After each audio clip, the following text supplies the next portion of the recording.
warahmatullahi wabarakatuh dan salam sejahtera bagi kita semua.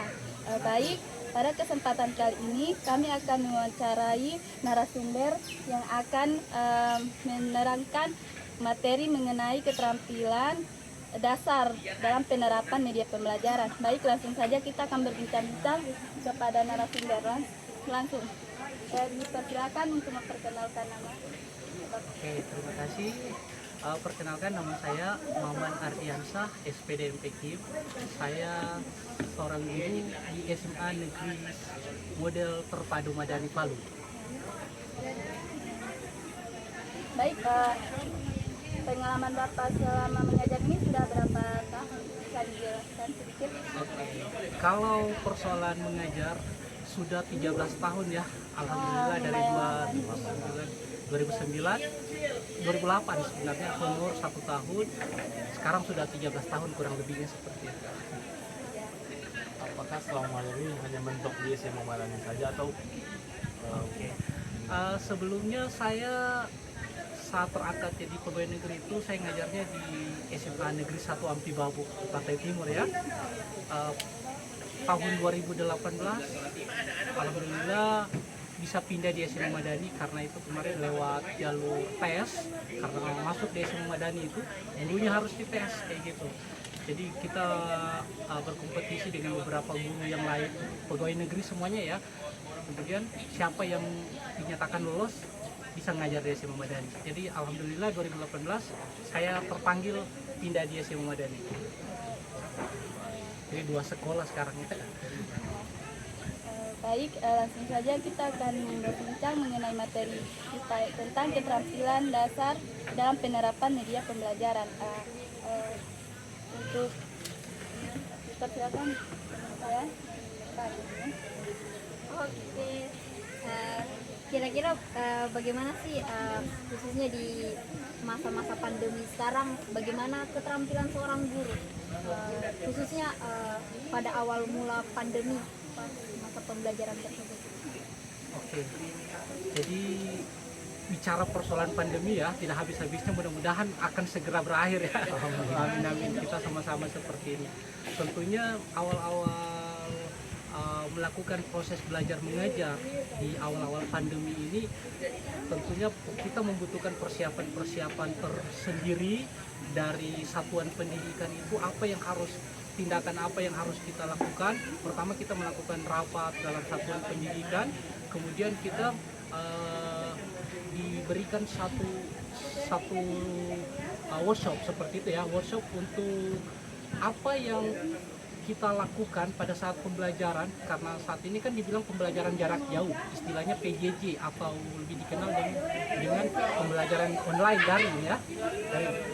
Bagaimana kita supaya bisa berkomunikasi dua arah dengan siswa yang ada di rumah walaupun secara jarak jauh, maka kita di sini melakukan workshop untuk mempelajari metode-metode seperti e-learning kayak gitu. Kemudian kita belajar, ada awalnya LMS dari Microsoft Office 365 kemarin. Kita sudah belajar itu, bagaimana mereka dibuatkan akun tersendiri. Jadi kita terkontrol dalam satu sekolah itu menggunakan akun sekolah. Guru dan siswa semuanya dibuatkan email dari sekolah. Jadi bisa dikontrol oleh sekolah. Nah sekarang kita sudah patennya itu menggunakan Google Meet. Awal-awalnya menggunakan Microsoft Office ya, cuman kurang maksimal. Bukan persoalan kurang maksimal karena apa, tapi melihat lagi dari segi ekonomi ya, ternyata menggunakan data yang besar. Jadi imbasnya ke siswa. Siswa juga tidak semua ekonominya sama, banyak ekonomi juga yang di bawah, sehingga penggunaan pusat data itu sangat besar. Jadi kita belajar bagaimana menggunakan meeting room, Google Meet, Classroom dan lain sebagainya sebagai sarana penunjang supaya kita bisa berkomunikasi, bisa mengajar dengan baik, dan anak-anak bisa memperhatikan kita, memahami konsep pembelajaran yang dipelajari. baik? Kita kan ketahui bersama bahwa masa pandemi ini merubah segala aspek kehidupan kan Pak. Nah, yang ingin saya tanyakan di sini, kira-kira tentunya banyak kesulitan-kesulitan yang dialami dari baik dari pihak guru maupun siswa pada awal masa pandemi ini, termasuk untuk apalagi dalam pembelajaran kan. Nah, kira-kira bagaimana cara seorang guru untuk dapat mengatasi kesulitan tersebut? Sementara kan kita tahu bahwa siswa tentunya merasakan hal baru dengan proses pembelajaran daring, dengan hanya melalui media online apa semua, tentunya guru juga kan merasakan hal yang sama. Jadi kira-kira apa sih yang guru lakukan atau untuk dapat bisa siswa itu mudah mengerti, mudah memahami? Oke. Jadi di awal-awal PJJ ya, pembelajaran jarak jauh itu di awal-awal ini ya. Tentunya kita beradaptasi dulu dengan situasi yang baru. Kita belajar jarak jauh. Mereka di rumah, kita di rumah. Kita dipertemukan dalam satu elektronik, dalam satu media seperti itu, Google Meet. Nah, tadinya sebelum kita mahir ya, dari guru dulu sebelum kita mahir menggunakan Google Meet itu kayak apa, karena banyak fitur-fiturnya juga yang harus dikuasai kan, bagaimana mengundang mereka gitu kan ya, semua classroom juga seperti itu. Nah, tentunya di situ kita akan beradaptasi. Sampai sekarang pun alhamdulillah kita sudah mulai terbiasa gitu ya. Nah, kesulitan yang awal-awal kita jumpai itu, khususnya kalau di Madani itu mungkin tidak sesulit dengan sekolah-sekolah yang lain ya. Kalau saya bilang tidak sesulit karena di SMA Madani itu walaupun ada juga siswa yang ekonominya agak di bawah, tetapi lebih banyak yang ekonominya kalau bisa saya katakan bisalah menunjang. Kalau cuman persoalan pulsa data, karena satu-satunya sasaran utama itu adalah pulsa data, kemudian juga jaringan kayak gitu, jaringan. Jadi koneksi jaringan ini sangat-sangat menentukan keberhasilan komunikasi kita dengan siswa. Jadi seperti SMA Madani itu majemuk siswanya tidak sama dengan sekolah SMA reguler yang ada di Kota Palu. Karena kenapa saya katakan majemuk?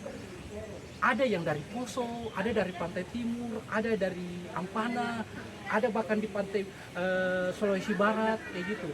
Jadi karena masih online, mereka masih di daerahnya masing-masing kayak gitu ya. Jadi kesulitan kita ketika disuruh untuk bergabung di meeting room, misalnya ada yang beralasan, "Sir, saya jaringanku ini kayak gini." Nah, berdasarkan kesepakatan dengan wali murid, sebelumnya kan kita harus menyepakati dulu ya dengan wali murid. Ternyata kita itu kan memang mewajibkan persoalan pembelajaran lewat meeting room ini, tetapi punya durasi, tidak boleh 2 jam full lakukan video. Nah, ketika kita punya masalah-masalah teknis tersendiri, apa yang kita lakukan, tentunya kita menyiapkan bahan ajar dalam PowerPoint yang kita kemas dengan baik juga. Itu PowerPoint itu setidaknya sekarang kan bisa dimasukkan audio juga kan PowerPoint-nya kan, artinya kita bisa berbicara menjelaskan lewat PowerPoint, audionya bisa direkam di situ kan sekarang sudah bisa seperti itu. Nah, itu salah satu yang saya terapkan. Kemudian juga biasanya kalau ada anak-anak yang tidak bisa bergabung, maka hasil rekaman dari meeting room, misalnya hasil rekaman itu saya bagikan ke linknya ke mereka ya lewat WhatsApp misalnya. Tinggal mereka, itu hak mereka sekarang mau dibuka atau tidak dibuka, urusan mereka kayak gitu ya. Kemudian juga tentunya bahan ajar yang lain juga kita persiapkan, misalnya LKPD kita simpan kan. Kalau di classroom itu ada, kita buat juga kelas-kelasnya ya, masing-masing kelas-kelasnya. Jadi setiap bab, setiap materi itu semuanya disajikan di sana. Yang jelasnya kita berharap yang tidak bergabung pada saat pembelajaran itu mereka bisa belajar secara mandiri kayak gitu.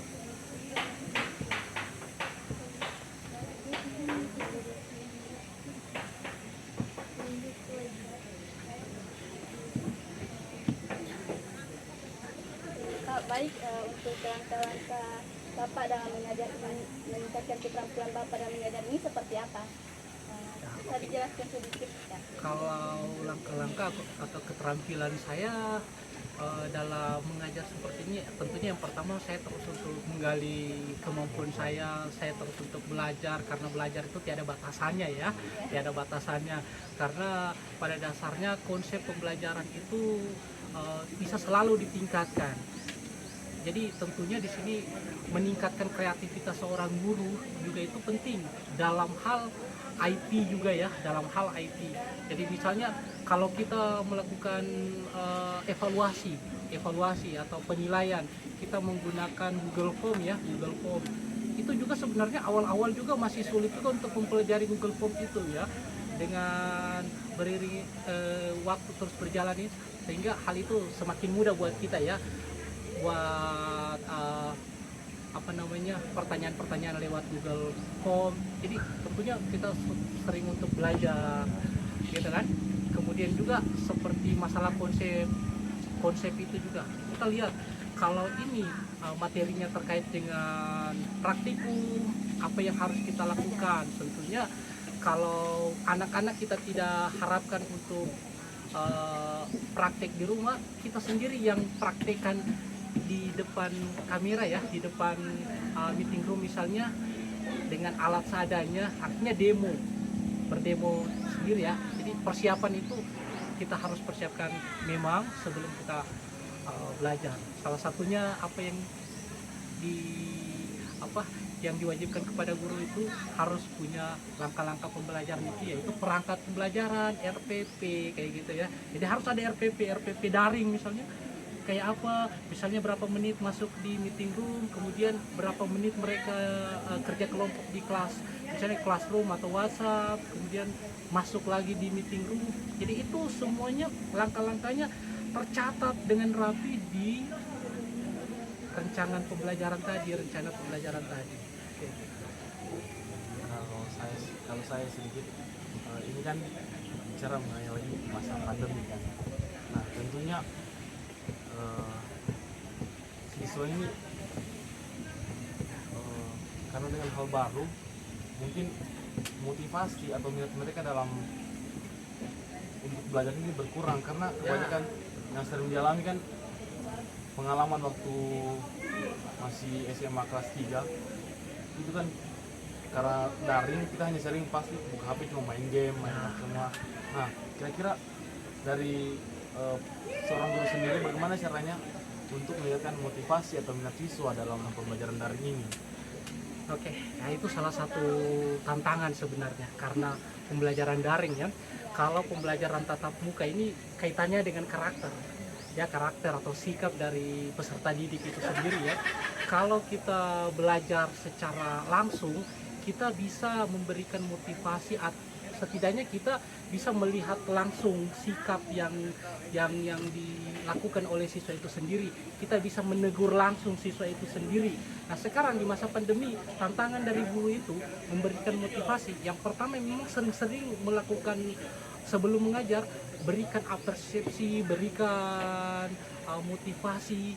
Artinya bagaimana mereka itu kejujuran mereka di dalam menanamkan kejujuran, kedisiplinan di dalam proses pembelajaran daring. Jadi kita sering-sering memberikan masukan ya, motivasi seperti itu dengan bercakap seperti ini. Tentunya kita sebagai guru sebenarnya bisa merasakan kalau anak ini cuman nitip akun saja, saya misalnya kayak gitu ya, saya tahu anak ini cuma nitip akun saja. Jadi apa yang saya rasakan, saya langsung tanya, misalnya si Ardi ada di mana sekarang? Kalau dipanggil 3 kali tidak ada, saya memberikan ultimatum dulu ya, cuman sekedar ultimatum itu supaya mereka bangun kembali, sadar kembali akan tindakan mereka. Jadi tentunya ketika mereka melakukan hal-hal yang negatif seperti itu, diberikan dukungan secara moral lagi.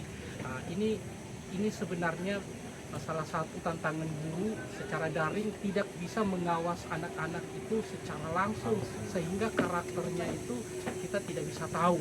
Nah, kita bisa komunikasi sama orang tuanya juga, komunikasi dengan orang tuanya seperti apa menangani mereka di rumah, jangan sambil belajar sambil main HP. Kalau itu di luar nalar kita sekarang, di luar pengawasan kita, tentunya kita tetap memberikan motivasi yang baik saja ke anak-anak. Dari teman-teman saya sedikit kan mendengar dari penjelasan Bapak tadi, pengalaman-pengalaman dari yang Bapak jelaskan, kebanyakan saya dengar Bapak lebih menggunakan media yang berbentuk media cetak media cetak seperti PPT atau materi yang langsung diberikan kepada murid. Di sini saya mau menanyakan, kan kebanyakan pasti karakteristik siswa itu, melihat dari karakteristik siswa pasti kan berbeda-beda. Ada siswa yang paham tentang lebih cepat paham seperti menggunakan Melihat media saja, visual atau audio visual. Kira-kira pernah tidak Bapak, keterampilan Bapak pernah tidak membuat media audio visual selain media cetak tadi? Jadi kalau audio visual saya pernah buat juga ya dalam bentuk gambar, jadi penekanan gambar gitu kan. Jadi gambar-gambar ini saya videokan, jadi gambar yang misalnya apa yang kemarin itu, salah satunya kemarin itu gambar struktur kimia saya foto, kemudian diberikan warna juga, itu kan merupakan media juga ya, supaya mereka itu bisa lebih mengenah dengan konsep pembelajarannya. Kemudian saya juga pernah buat video pembelajaran. Artinya saya merekam diri saya mengajar lewat kamera. Ini saya pastikan waktu itu saya ada mau keluar daerah kan, mau keluar ke daerah. Tapi saya punya tanggung jawab untuk mengajar. Nah, apa yang harus saya lakukan? Saya merekamlah diri saya mengajar. Saya rekam. Saya kebetulan juga punya waktu itu punya papan tulis kayak gitu ya. Jadi saya menulis pakai papan tulis itu. Nah, hasil rekaman saya itu saya kirimkan ke mereka. Seperti itu yang sempat saya lakukan. Kemudian kalau yang terbarukan sekarang kita sudah enaknya itu pakai pen kayak gitu. Jadi saya bisa menulis langsung kayak gini. Jadi anak-anak itu lebih senang mereka belajar seperti itu. Kalau saya bilang artinya kita langsung dua arah. Saya menulis sambil menjelaskan seperti layaknya kita ada di dalam satu tempat kayak gitu ya. Jadi enak. Padahal saya bilang PPT juga ada gini. Sir, kita lebih suka yang kayak gini, Sir, ya gini. Jadi mereka lebih masuk karena kenapa? Ketika ada yang mereka tidak paham pada saat itu, mereka bisa langsung tanyakan. Kayak gitu. Jadi mereka lebih senang kayak gitu sebenarnya daripada disajikan ada PPT, ada apa, untung-untungan saja mereka buka. Mungkin pengalaman kalian juga seperti itu. Jadi lebih suka itu kalau langsung. Jadi alhamdulillah di sekolah juga diberikan sarana untuk buat diadakan pen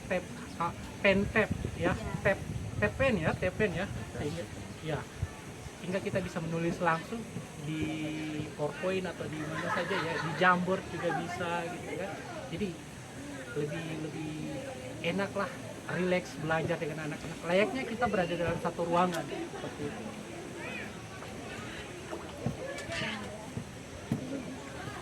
Baik, sekian perbincangan kita pada hari ini. Untuk narasumber, terima kasih atas waktu dan kesempatannya. Saya akhiri, wassalamualaikum warahmatullahi wabarakatuh.